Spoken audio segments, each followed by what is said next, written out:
If client acquisition is the thing you're relying on, you're losing money. Let that sink in. Because at the beginning of every year and many different seasons, we get a whole bunch of new clients in the health field. And, it's like, oh, it's a great time of year working with a whole bunch of people. And then it fades quickly. Understand this: client acquisition costs money.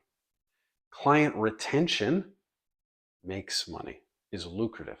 Not only that, but it's beneficial for everybody involved. Client retention means they're getting results, they're sticking to the program, they're, it's affecting your reputation, it's affecting your pocketbook. Everybody's happy when there's client retention. And it's not client retention, oh, we just want you to stick around, pay a subscription and not come, which is what a lot of gyms do. It's about them sticking to their program.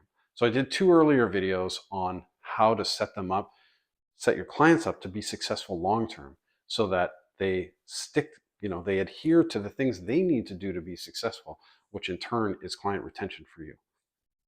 One is willpower. So if you haven't seen that video, go check that video out. The other is motivation. So motivation is all about, setting a goal and tracking along the way. And I have another video about that. This one, I want to talk about their discipline. So, people need to stick to something, and that we talk a lot, and there's a lot online right now about, oh, you need to be disciplined, not motivated. It's not true. You need to have both. Matter of fact, you need to have all three. But what is discipline? People talk, so you need to be disciplined. What is discipline? What drives discipline? The thing that drives discipline is how people see themselves. Your identity, how you are perceived in your own head, that is the thing that your brain is going to protect over everything else.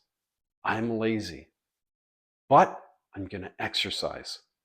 If your identity is your internal identity, or your client's internal identity is that they're lazy, I'm typically lazy, but I'm going to try this. Your brain is going to protect that identity over everything else. And eventually, it's going to go back to how they see themselves. We need to talk to them about how they see themselves. I don't see myself as an athlete. I don't see myself as this. Do you see yourself as somebody who prioritizes health and exercises on a daily basis? Can you see that as an identity for you? Because that's what it takes.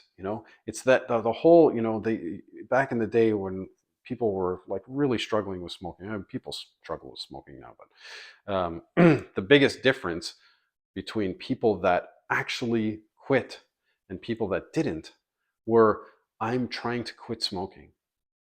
Well, the presupposition in that is that I'm a smoker and I'm trying to quit. And the people that were successful is, I don't smoke. That's an identity, right? In exercise, anything else in our lives is the same thing. If you see yourself as somebody who, I prioritize health, I prioritize nutrition over junk food. I always choose that. That's the way I am. That's who I am.